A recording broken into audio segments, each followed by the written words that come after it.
The simplest use of a spreadsheet is as a table to store data, usually numbers.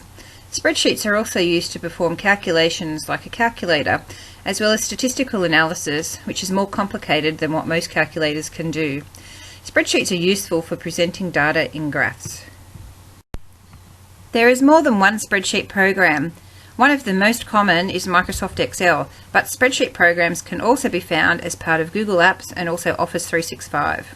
Some of the functions work differently, but the basic processes are available whichever spreadsheet program is used.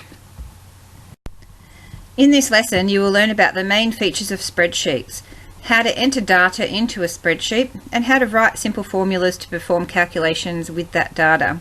This will provide you with the skills and help you prepare the worksheet required for your financial mathematics assessment task.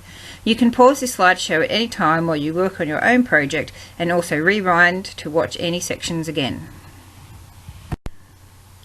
When you first open up the spreadsheet program, you will have a blank worksheet. Before progressing any further, save the blank worksheet to your Stage 5 Science folder. Click on File and then Save As and find the folder. Name the file Financial Mathematics Assignment _ your name. Now that you have done that, let's look at the worksheet. Each box on the worksheet is called a cell. The cell is identified by its column and row location. They are labelled with the column first, followed by the row. For example, the highlighted cell on the screen is H2. To find cell G8, go across to column G and then down to row 8. Formulas used in spreadsheets use the cell location to identify which data to use.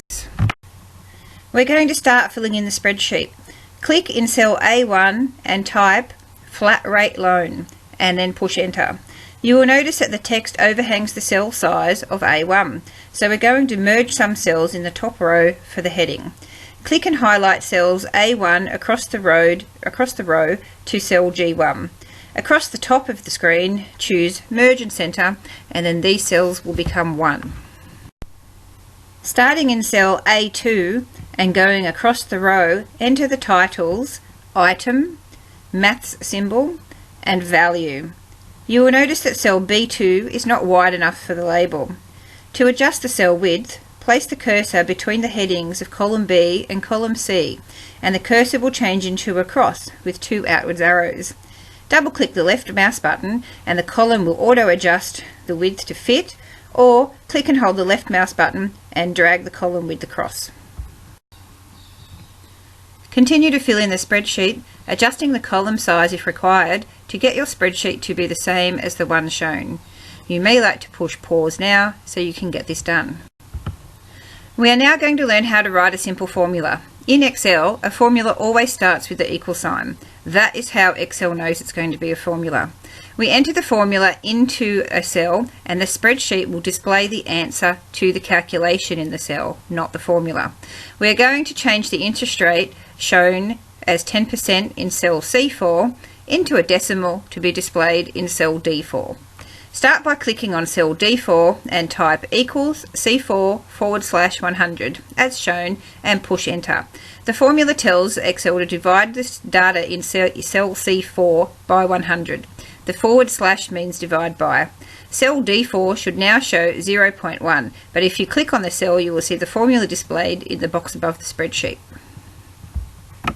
We now need to use another formula to change this information in D4 into an interest rate which is monthly. So we need to divide the data by 12. The formula will go into cell E4 and should read equals D4 /12. As there are 12 months in the year, we're dividing the annual interest rate by 12 to change it into a monthly interest rate.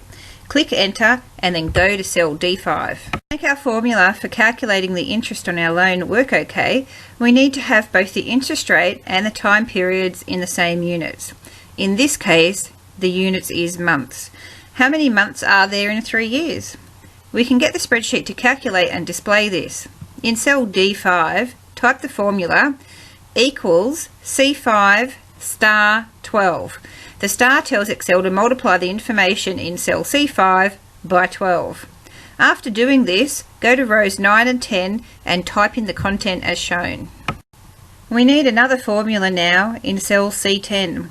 The formula needs to calculate the interest using the simple interest formula that you have learned in class. Simple interest, I, equals P times R times N.